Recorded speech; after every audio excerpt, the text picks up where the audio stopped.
ഇന്നത്തെ നമ്മുടെ ഈ ചർച്ചയിലേക്ക് എല്ലാവർക്കും സ്വാഗതം. ഈ ചർച്ച തുടങ്ങുന്നതിന് മുൻപ് നിങ്ങൾ ഈ ചാനൽ ലൈക്ക് ചെയ്യാനും ഷെയർ ചെയ്യാനും സബ്സ്ക്രൈബ് ചെയ്യാനും മറക്കരുത്. നിങ്ങളുടെ പിന്തുണ ഞങ്ങൾക്ക് വളരെ പ്രധാനപ്പെട്ടതാണ്. അപ്പോൾ ശരി, നമുക്ക് വിഷയത്തിലേക്ക് കടക്കാം. ശ്രദ്ധിക്കണം, നമ്മൾ സുന്നത്തുമായിട്ട് നമ്മൾ ഉദ്ദേശത്തിലാണ്, പ്രസ്ഥാനത്തിലല്ല. അപ്പോൾ നമ്മൾ കഴിഞ്ഞു പോയ മഹാന്മാരായ പണ്ഡിതന്മാരെ ബഹുമാനിക്കുക. ബഹുമാനിച്ചിട്ടില്ലെങ്കിൽ എന്താവും? ബഹുമാനത്തില്ലെങ്കിൽ എന്താവുള്ളൂ? അതിനോട് പോയി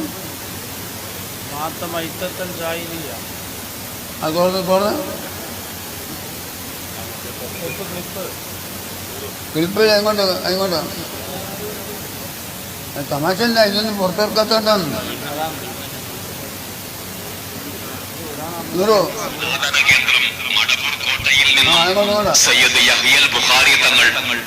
ആത്മശാന്തിയുടെ സനാതന വെളിച്ചത്തിൽ ഉപദേശിക്കുന്നു.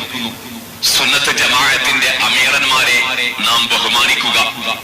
അനുസരണ രാഹിത്യത്തെ പറ്റി നബി സല്ലല്ലാഹു അലൈഹി വസല്ലമ തങ്ങൾ ഒരിക്കൽ താക്കീത് ചെയ്തത് ഇങ്ങനെയാണ്: മൻ റഅ മിൻ അമീരിഹി ശൈഅൻ യക്റഹു ഫൽയസ്ബിർ അലൈഹി ഫഇന്നഹു മൻ ഫാറഖൽ ജമാഅത ശൈഅൻ അഫമാത ഇല്ലാ മാത മൈതതൻ ജാഹിലിയ. സ്വഹീഹുൽ ബുഖാരി. വല്ലവനും തന്റെ അമീറിന്റെ പക്കൽ നിന്ന് അതൃപ്തികരമായ വല്ലതും കണ്ടാൽ ക്ഷമിച്ചുകൊള്ളട്ടെ. എന്തുകൊണ്ടെന്നാൽ ഒരുത്തൻ സംഘടനയിൽ നിന്ന് ഒരു ചാൽ വേർപെട്ടു പോവുകയും അന്നിലയിൽ മരിക്കുകയും ചെയ്താൽ അവന്റെ മരണം അനിസ്ലാമിക മരണം മാത്രമായിരിക്കും.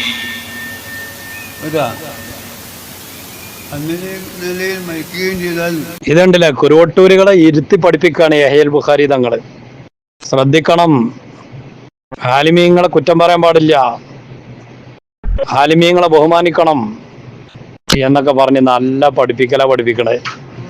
എന്നിട്ട് ക്ലിപ്പൊക്കെ ഇട്ട് കൊടുത്താണ്ട് പഠിപ്പിക്കണേ. കേട്ടില്ലേ? സംഘടന വേണ്ട, എന്തിനാ സംഘടന എന്നൊക്കെ പറഞ്ഞ് സംഘടനയെ അങ്ങേ അറ്റം പുച്ഛിക്കുകയും തള്ളുകയും ചെയ്ത കുരുവട്ടൂരുകളെ ഇരുത്തിയിട്ടാ യഹ്യൽ ബുഖാരി തങ്ങൾ പഠിപ്പിച്ചു കൊടുക്കണേ. സംഘടന ഇല്ലാതെ മരിക്കാൻ പാടില്ല എന്ന്. എന്താണ് ഹദീസൊക്കെ ഓതിയിട്ടാ പറഞ്ഞു കൊടുക്കണേ, സഹീഹുൽ ബുഖാരി ഓതിയിട്ടാ പറഞ്ഞു കൊടുക്കണേ. ഞാനതാണ് പറഞ്ഞത്, ഈ യഹ്യൽ ബുഖാരി തങ്ങള് കുരുവട്ടൂരുകളെ പഠിപ്പിക്കാൻ വേണ്ടി തന്നെയാണ് ഈ ഒരു നിലപാട് സ്വീകരിച്ചതെന്നാണ് നമുക്ക് പറയാനുള്ളത്. കക്കാടിനെ വിളിച്ചു കൊടുന്നാണ്ട് ഇറ്റങ്ങൾക്ക് തസവുഫ് എന്താണെന്നും ആലിമീങ്ങളെ പരിഹസിക്കുന്നതിൻ്റെയും തെറി പറയുന്നതിൻ്റെയും വിധി എന്താണെന്നൊക്കെ കിതാബ് വെച്ച് പഠിപ്പിച്ചു കൊടുത്ത് തങ്ങളെ വക തങ്ങളും പഠിപ്പിച്ചു കൊടുക്കണം. അല്ലാ, ഇനി എന്തെല്ലാം നമ്മൾ കാണാനിരിക്കുന്നുണ്ട്. പക്ഷേ ഈ ജാഹിലീങ്ങൾ നന്നാവൂലട്ടോ, അത് വേറെ വിഷയം. അത് ഏത് ആള് വിചാരിച്ചിട്ടും കാര്യമില്ല. ഇത് പുടുത്തം വിട്ട പോക്കാ പോണത്. അത് നന്നാവും നമ്മൾ ഒരിക്കലും പ്രതീക്ഷിക്കണ്ട. നമ്മളുണ്ടല്ലോ, കാസ്റ്റ് എടുത്തുകൊണ്ട് ഇനി എത്ര വെള്ളം ഇട്ടാണ്ട് കഴുകിയിട്ട് കാര്യമുണ്ടോ? ഒരിക്കലും നന്നാവില്ല. എന്നാലും ആ ഒരു ശ്രമം നടത്തുക എന്നുള്ള നിലക്കാണ് ബഹുമാനപ്പെട്ട തങ്ങളാപ്പ ചെയ്തുകൊണ്ടിരിക്കുന്നത്. ഏതായാലും യഹ്യൽ ബുഖാരി തങ്ങളാപ്പ ചെയ്യുന്ന നല്ല ഈ ഒരു കാര്യം, അതിന് നമ്മൾ എന്തായാലും തങ്ങളാപ്പാനെ പ്രശംസിച്ചേ മതിയാകൂ. 18,000 ആലമും ഭരിക്കുന്നതും നിയന്ത്രിക്കുന്നതും മടവൂർ ശൈഖുന തന്നെയാണ്. ക്ലിപ്പാക്കിയിട്ട് സകല സ്ഥലത്തും പോയി പ്രചരിപ്പിക്കും. അതല്ലേ ഞങ്ങൾക്ക് വേണ്ട? ഇവിടെ ചില സുന്നികളായ ആളുകൾ മെസ്സേജ്, എന്നാൽ ഇങ്ങനെയൊക്കെ പറയേണ്ടിയിരുന്നോ, നിങ്ങൾക്ക് പറയാൻ പറ്റില്ല, മാറി നിന്നോ, ഞങ്ങൾ പറഞ്ഞോളൂ. സർവശക്തനായ അല്ലാഹുവാണ് നമ്മുടെ റീഡിങ് നമ്മൾ കൺട്രോൾ ചെയ്യുന്നില്ല. എല്ലാ പ്രവർത്തനത്തിലും കൺട്രോൾ ചെയ്യുന്ന ഒരു രക്ഷിതാവായ അല്ലാഹുവാണ്. മറ്റേ ശിവാശേക്കും വൈദ്യശേക്കും മടപൂർവൊന്നുമല്ല. മുജാഹിദ് എന്ന് പറയുമ്പോൾ അവർ മുജാഹിദ് എന്ന് പറയും. തൗഹീദാണ്. അല്ലാഹു നിയന്ത്രിക്കുന്നത് അവൻ്റെ നിയന്ത്രണ പ്രവർത്തനത്തിൽ ഇലാഹിയായ ബന്ധം, ഇലാഹിയായ പ്രവർത്തനങ്ങൾ വളരെയധികം സൂക്ഷ്മയോട് പ്രവർത്തിക്കുന്ന റബ്ബ്, നമുക്ക് സൂക്ഷ്മ കാണിക്കേണ്ട റബ്ബ്, ആക്ട് ചെയ്യുന്ന റബ്ബ്. നബിയെ, ആരെങ്കിലും എന്നെപ്പറ്റി ചോദിച്ചാൽ സുബ്ഹാനല്ലാഹ്, ഒരു വൈദ്യരും കൂടി പറയില്ല. ഒരു വൈദ്യർ തങ്ങൾ കണക്കെഴുതുന്ന മടവൂര് ശൈഖുനെ പഠിപ്പിച്ചതാണ്. അന മുദബ്ബിറുൽ ആലം.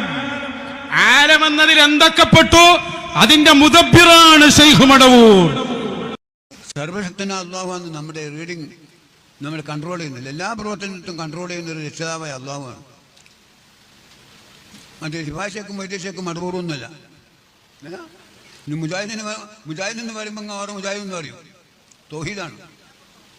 18,000 ആലമും ഭരിക്കുന്നതും നിയന്ത്രിക്കുന്നതും മടവൂർ ശൈഖുന തന്നെയാണ്. ക്ലിപ്പാക്കിയിട്ട് സകല സ്ഥലത്തും പോയി പ്രചരിപ്പിക്കും. സംഭവത്തിൽ യഹിയൽ ബുഖാരി തങ്ങളെ കുരുവട്ടൂരികളെ പഠിപ്പിക്കാൻ വേണ്ടി തന്നെയാണ് ഈ ഒരു പരിപാടിയൊക്കെ ഉണ്ടാക്കുന്നത് കേട്ടോ. കുരുവട്ടൂരികളുടെ കുഫരിയത്തിൻ്റെ വാദവും മുഅ്തസിലത്തിൻ്റെ വാദവും ഒക്കെ ഈ തങ്ങൾക്കറിയാമായിരിക്കും. അതുകൊണ്ട് തന്നെ തങ്ങൾ ചെയ്ത പണിയുണ്ടല്ലോ, ഞങ്ങൾ ഒരുമിച്ച് കൂട്ടി 2 ഇരിക്കണുണ്ടല്ലേ എടുത്ത് തന്നെ എന്നിട്ട് ശരിക്ക് പഠിപ്പിച്ചു കൊടുക്കുക. ബഹുമാനപ്പെട്ട പേരോട് ഉസ്താദ് എന്താണോ ഇവിടെ പഠിപ്പിച്ചത്, ലോകം കൺട്രോൾ ചെയ്യുന്ന ആള്, നിയന്ത്രിക്കുന്ന ആള് അത് ആരെന്നെയാണ്? അള്ളാഹു തന്നെയാണ്. മൊയ്തീൻ ഷെയ്ഖോ മടവൂരോ ഒന്നും അല്ല എന്നാണ് പറഞ്ഞത്. രണ്ടും ഇങ്ങനെ നോക്കണുണ്ടല്ലോ. പറഞ്ഞില്ല ഇനി ബാക്കി.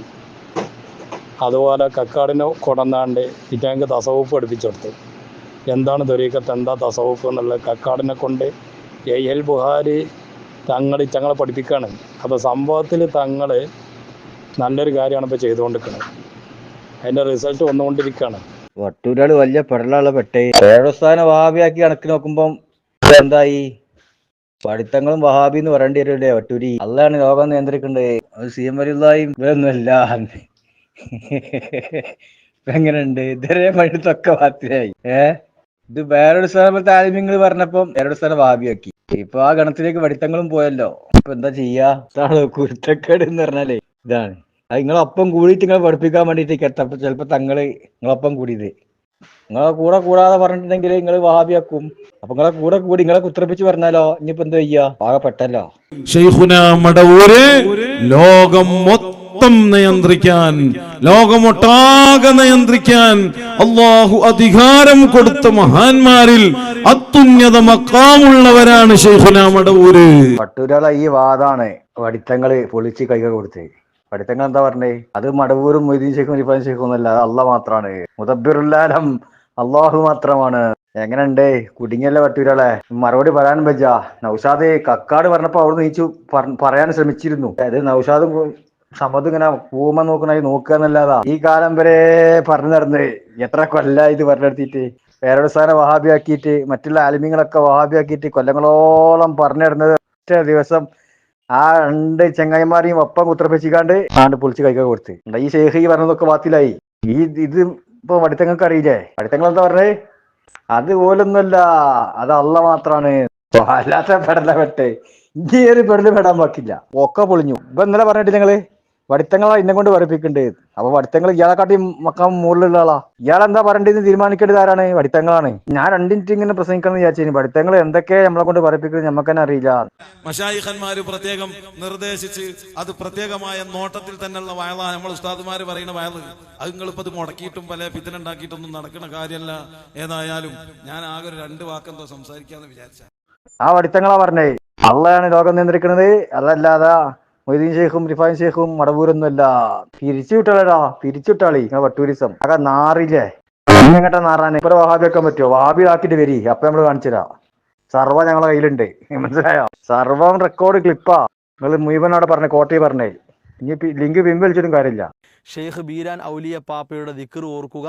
ലാ കണ്ണ ഇല്ലല്ലാ, ലാ മൂക്ക ഇല്ലല്ലാ, ലാ ലിസാന ഇല്ലല്ലാ, ലാ കല്ല ഇല്ലല്ലാ. പിന്നൊക്കെ അള്ളയാണ്. കല്ലും മരവും നാവും കണ്ണും ശരീരം മുഴുക്ക എല്ലാം അല്ല. പ്രപഞ്ചത്തിൽ അല്ല അല്ലാത്ത ഒന്നിനെയും അയാൾ കാണുന്നില്ല എന്ന പൊട്ടൻ വിശ്വാസം. ഇതാണ് ഇത്തരം ആളുകൾ ദിക്റായിട്ട് ജനങ്ങളെ പഠിപ്പിക്കുന്നത്. ഉദാഹരണത്തിന് ഇവിടെ പ്രസംഗിച്ച ഒരു മൗലവി കാര്യമായിട്ട് പറഞ്ഞോലോ, ബീരാൻ ഔലിയപ്പാപ്പ പറഞ്ഞോലോ ലാ ഐന ഇല്ലല്ലാ. അതായത് ലാ ഐന ഇല്ലല്ലാ എന്ന് പറഞ്ഞോലോ ബീരാൻ ഔലിയപ്പാപ്പ. അത് വലിയ കാഫറാകുന്ന വാക്കായി പോയി എന്നാണ് ഇവിടെ മൗലവി പ്രസംഗിച്ചത്. എന്താ മൗലവി ആ വാക്കിന്റെ അർത്ഥം നിങ്ങൾക്കറിയാവോ? അമ്പിയാക്കളെ വാചകങ്ങൾ, ഔലിയാക്കളെ വാചകങ്ങൾ അത് അറിയുന്നവർക്കല്ലേ അറിയാൻ കഴിയൂ. ഈ 2 ഭൗതികം അഭൗതികം തമ്മിൽ വേർതിരിച്ചറിയാൻ കഴിയാത്ത ഇവർക്ക് ഔലിയാക്കളെ വാചകത്തിന്റെ അർത്ഥം മനസ്സിലാക്കാൻ കഴിയോ? ലാ ഐന ഇല്ലല്ലാഹ് എന്നൊരു മഹാൻ പറഞ്ഞാൽ അതിന്റെ അർത്ഥം എന്താ? അത് അവര് തന്നെ വിശദീകരിച്ച് നിങ്ങളും വായിച്ച അതേ പുസ്തകത്തിൽ തന്നെ അപ്പുറത്തുണ്ട്. പക്ഷേ നിങ്ങളെപ്പോഴും പകുതിയെ വായിക്കുള്ളൂ. അതാണ് തകരാറ്. എന്താണ് അദ്ദേഹം അതുകൊണ്ട് ഉദ്ദേശിച്ചത്? അതേ പുസ്തകത്തിന്റെ അപ്പുറത്തുണ്ട്. പക്ഷെ ആ പുസ്തകം ഞങ്ങളാരും പ്രസിദ്ധീകരിച്ചൊന്നുമല്ല, അത് മർക്കസുകാർ പ്രസിദ്ധീകരിച്ചതാണ് എന്ന് പറഞ്ഞതായിട്ടും കേട്ടു. ഞങ്ങളാരും പ്രസിദ്ധീകരിച്ചൊന്നുമല്ല. ആ പുസ്തകത്തിലുള്ളതൊക്കെ അണ്ണാക്ക് തൊടാതെ വിഴുങ്ങുന്ന ആളുകളുമല്ല ഞങ്ങൾ. അതേ സമയത്ത് അപ്പറഞ്ഞത് സത്യത്തിന് എതിരായിട്ട് പറയാൻ പാടില്ലല്ലോ. ഞാൻ ചോദിക്കുന്നു, ആ പറഞ്ഞതിന്റെ അർത്ഥം എന്താണ്? ആ പുസ്തകത്തിന്റെ അപ്പുറയില്ലേ? ഇതുപോലെയും മൗനയുമാരെ അപ്പുറം ഇപ്പുറവും നോക്കൂല. അതപ്പോൾ തകരാറ്, എല്ലാ വിഷയത്തിലും വരും തകരാറ് എവിടെയാണ്? എന്തേ ആ പുസ്തകത്തിന്റെ അപ്പുറം തന്നെ ഇല്ലേ? അതിന്റെ അർത്ഥം എന്താണ്? അങ്ങനെ ഒരാൾ പറഞ്ഞാൽ അതിന്റെ അർത്ഥം എന്താണ്? അങ്ങനെ നിങ്ങളെല്ലാം പറയണമെന്നല്ല. അങ്ങനെ ഒരു മഹാൻ പറഞ്ഞാൽ ആ മഹാൻ പറഞ്ഞതിന്റെ അർത്ഥം എന്താണ്? ബഹുമാനപ്പെട്ട ഉമർ ഇബ്നു അബ്ദുൽ അസീസ് റളിയല്ലാഹു അൻഹു മുജദ്ദിദാണ് എന്നും ഇസ്ലാമിലെ വലിയ മഹാനാണെന്നും മുജാഹിദ് സെന്ററിൽ പ്രസിദ്ധീകരിക്കുന്ന ഇസ്ലാഹി പ്രസ്ഥാന ചരിത്രത്തിന്റെ ആമുഖം എന്ന പുസ്തകത്തിൽ പറഞ്ഞിട്ടില്ലേ? ആ ഉമർ ഇബ്നു അബ്ദുൽ അസീസ് പറഞ്ഞ വാചകം അറിയാമോ മൗലവിമാർ? ഒരു വ്യക്തി ഒരു വാചകം പറഞ്ഞാൽ 99 വ്യാഖ്യാനം അത് മോശമാണെങ്കിൽ, ഒരു വ്യാഖ്യാനം മാത്രം ശരിയാണെങ്കിൽ, ആ ഒരു വ്യാഖ്യാനം മാത്രമേ ഒരു മൂമിനായ മനുഷ്യന്റെ വാക്കിന് നൽകാൻ പാടുള്ളൂ എന്ന് ഉമർ ഇബ്നു അബ്ദുൽ അസീസ് റളിയല്ലാഹു അൻഹു പറഞ്ഞത് നിങ്ങൾ പഠിച്ചിട്ടില്ലേ? ഇമാം സ്യൂത്തി അത് അവിടുത്തെ താരീഖുൽ ഖുൽഫയിൽ രേഖപ്പെടുത്തി വെച്ചിട്ടുണ്ട്. അപ്പൊ മഹാന്മാർ ഒരു വാചകം പറഞ്ഞാൽ അത് നല്ല നിലയ്ക്ക് വ്യാഖ്യാനിക്കാൻ പറ്റുമോ എന്നല്ലേ ചിന്തിക്കേണ്ടത്. എന്തുകൊണ്ട് കല്ലിൽ പോകുന്ന വേര് മണ്ണിൽ പോയിക്കൂടാ? ഈരാൻ ഔലിയാപ്പാപ്പ എന്ന് പറയുന്ന മഹാൻ, അദ്ദേഹം ഒരു വാചകം അങ്ങനെ പറഞ്ഞാൽ അതിനെന്താണ് അർത്ഥം എന്ന് അദ്ദേഹം തന്നെ വിവരിച്ച അതേ പുസ്തകത്തിലില്ലേ? എന്താ ലാ ഇലാഹ ഇല്ലല്ലാഹ് എന്ന് അവർ പറഞ്ഞതിനർത്ഥം? അത് ചില സൂഫിയാക്കൾ ചിലപ്പോൾ അങ്ങനെ ചില വാചകങ്ങൾ പറയും. ഏതുപോലെ ബഹുമാനപ്പെട്ട ഗൗസുൽ ആലം മുഹീദ്ദീൻ അബ്ദുൽ ഖാദിർ ജീലാനി ഖദ്ദസല്ലാഹു സിർറഹു ഞങ്ങൾ ഫത്ഹുർ റബ്ബാനിയിൽ പറഞ്ഞത് കാണാം. ലാ അന ഇല്ലാ അൻത എന്ന് പറയുന്ന മഹാന്മാരും ലാ അന ഇല്ലാ അൻത എന്താണ് അതിന്റെ അർത്ഥം? ഞാനില്ല, ഇല്ല അൻത അല്ലാഹുവേ നീ മാത്രമേ ഉള്ളൂ, ഞാനില്ല എന്ന് പറഞ്ഞാൽ ഞാനൊരു ഉള്ളതിൽ പറയാനില്ല. എന്നെ നീ ഉണ്ടാക്കിയിട്ടുണ്ടായി, നീ നശിപ്പിക്കുക നശിച്ചു പോവും. ഒരു ഉള്ളതിൽ പറയാനില്ല, ഞാനൊരു ഉള്ളതിൽ പറയാനില്ല. മറിച്ച് ഇല്ല അൻത നീ മാത്രമാണ് ഉള്ളവൻ. കാരണം നിന്നെ ആരും ഉണ്ടാക്കിയിട്ടുണ്ടായതല്ല, നിനക്ക് നാശം ഇല്ല, നീ ഉണ്ടായതിന് തുടക്കം ഇല്ല. അതുകൊണ്ട് യഥാർത്ഥത്തിൽ ഉള്ളവൻ നീ മാത്രമാണ്. ഞങ്ങളുടെ ഈ ഉണ്ടാകലൊന്നും ഒരു ഉണ്ടാകലായി പറയാനില്ല. കാരണം നീ ഉണ്ടാക്കിയിട്ടുണ്ടായി എന്ന് മാത്രമേ ഉള്ളൂ. യഥാർത്ഥത്തിൽ ഉള്ളവൻ നീയാണ്. ഇത് തന്നെയാണ് ഔലിയാക്കൾ ചിലപ്പോൾ ലാ മൗജൂദ ഇല്ലല്ലാഹ്, അല്ലാഹുവല്ലാതെ ഉള്ളവൻ ഇല്ല എന്ന് പറഞ്ഞിട്ടുണ്ട്. ആ പറഞ്ഞതിന്റെ അർത്ഥം ബഹുമാനപ്പെട്ട ഉമർ ഖാദി വെളിയങ്കോട് ഉമർ ഖാദി റഹ്മത്തുള്ളാഹി തങ്ങളോട് ചോദിച്ചു, എന്താണ് ഈ ചില ഔലിയാക്കൾ ലാ മൗജൂദ ഇല്ലല്ലാഹ് എന്ന് പറഞ്ഞത്? അല്ലാഹുവല്ലാതെ ഉള്ളവനില്ല നമ്മളൊക്കെ ഇല്ലേ? അപ്പോൾ ഉമർ ഖാദി റഹിമഹുല്ലാഹ് ചൊല്ലി, എന്താ ചൊല്ലിയത്? ലദുൽ ബസീറത്തി നാദിറൻ നഹ്വൽ അഥർ ബല്ലിൽ മുഅത്തിരി ബിദ്ദുഹൂനി അനിൽ അഥർ ഫയറാ ബിഫിലിൻ ഫാഇലൻ ഹാലൻ നദർ ഫീ കുല്ലി ശൈഇൻ ഫസ്സവാബു കമാ ദുകിർ. ഉമർ ഖാദി റഹ്മത്തുള്ളാഹി അലൈഹി തങ്ങൾ ചൊല്ലി, ഉൾക്കാഴ്ചയുള്ള ആളുകൾ കേടോ നിന്നെ പോലെ കണ്ണിന്റെ കാഴ്ച മാത്രമല്ല, വളരെയേറെ ചിന്തിക്കുന്ന ഉൾക്കാഴ്ചയുള്ള ആളുകൾ. ആ ഉൾക്കാഴ്ചയുള്ള ആളുകൾ നിങ്ങളെ ബാഹ്യമായ നോട്ടമല്ല നോക്കുന്നത്, അവരെപ്പോഴും നോക്കുന്നത് ആന്തരികമായ നോട്ടമാണ്. അങ്ങനെ ആന്തരികമായ നോട്ടം നോക്കുമ്പോൾ ഫയറാ ബിഫിലിൻ ഫാഇലൻ ഹാലൻ നദർ ഫീ കുല്ലി ശൈഇൻ ഫസ്സവാബു കമാ ദുകിർ. അപ്പോൾ ഒരു കാര്യം കാണുമ്പോൾ ആ കാര്യം ഉണ്ടാക്കിയവൻ ആരാണ് എന്നതിലേക്കാണ് അവരെ മനസ്സ് പോകുന്നത്, ഈ കാര്യത്തിലേക്കല്ല. ഈ കാര്യം ഉണ്ടാക്കിയവൻ ആര്, അതിലേക്കാണ് അവരെ മനസ്സ് നീങ്ങുന്നത്. അപ്പോൾ അവർ പറയും ഇതല്ല വിഷയം, ഇതല്ല വിഷയം, മറിച്ച് ഇതിനെ ഉണ്ടാക്കിയവനാണ് വിഷയം. ഇതല്ല ഉള്ളത്, യഥാർത്ഥത്തിൽ ഉള്ളവൻ ഇതിനെ ഉണ്ടാക്കിയവനാണ്, അവൻ ഉണ്ടാക്കിയിട്ടുണ്ടായത് മാത്രമാണിത്. അങ്ങനെ ലോകത്തുള്ള ഏത് സൃഷ്ടികളെ സംബന്ധിച്ചും സൃഷ്ടി അല്ല പ്രശ്നം, സൃഷ്ടാവാണ് പ്രശ്നം. സൃഷ്ടി മുഴുവനും സൃഷ്ടാവിനെ അറിയിക്കുന്നതാണ്. ഈ അർത്ഥത്തിൽ സൃഷ്ടി സൃഷ്ടാവിനെ അറിയിക്കുന്നു എന്ന അർത്ഥത്തിൽ അവർ പറയുന്ന വാചകങ്ങളാണ് ചിലപ്പോൾ ലാ ഇലാഹ ഇല്ലല്ലാഹ് എന്ന് ചിലർ പറഞ്ഞിട്ടുണ്ടാകും. അതിനർത്ഥം കണ്ണ് യഥാർത്ഥത്തിൽ അതല്ല, മറിച്ച് കണ്ണ് അതല്ല യഥാർത്ഥത്തിൽ ഉള്ളത്, ഉള്ളവൻ അല്ലാഹു മാത്രമാണ്, കണ്ണ് അല്ലാഹു ഉണ്ടാക്കിയിട്ടുണ്ടായത് മാത്രമാണ്. ഈ അർത്ഥത്തിലാണ് അദ്ദേഹം അത് പറഞ്ഞതെന്ന് അതേ പുസ്തകത്തിന്റെ ഇപ്പുറത്തെ പേജിലുണ്ട്. അത് നോക്കാൻ ഈ മൗലവിക്കും സന്മനസ്സുണ്ടായില്ല. സുന്നികളെ എങ്ങനെയുണ്ട് മുശ്രിക്കാക്കാൻ എന്ന ധാരണയിലുള്ള വെപ്രാളത്തിൽ മൗലവി അത് നോക്കിയില്ല. എന്റെ പ്രിയ കൂട്ടുകാരൻ സുന്നത്ത് ജമാഅത്തിന്റെ കാര്യങ്ങളിൽ അൽഹംദുലില്ലാ സജീവമായി അവിടുത്തെ സമയങ്ങൾ ദീനിന് വേണ്ടി ചെലവഴിക്കുന്ന ഒരു വ്യക്തിത്വമാണ്. അതുകൊണ്ട് എന്റെ പ്രിയപ്പെട്ട മുഅ്മിനീങ്ങളോട് മുഅ്മിനാത്തുകളോട് ഓർമ്മപ്പെടുത്തുന്നു, നമ്മളാൽ കഴിയുന്ന ഒരു ചെറിയ സഹായം അക്കൗണ്ടിലേക്ക് നിങ്ങൾ എത്തിച്ചു കൊടുക്കണം. നിങ്ങൾ നൽകുന്ന സ്വാലിഹായ സ്വതക്ക അള്ളാഹു നാളെ ദുനിയാവിലും ആഖിറത്തിലും വലിയ ഫലമുള്ള സ്വതക്കയായി അള്ളാഹു കബൂൽ ചെയ്യട്ടെ.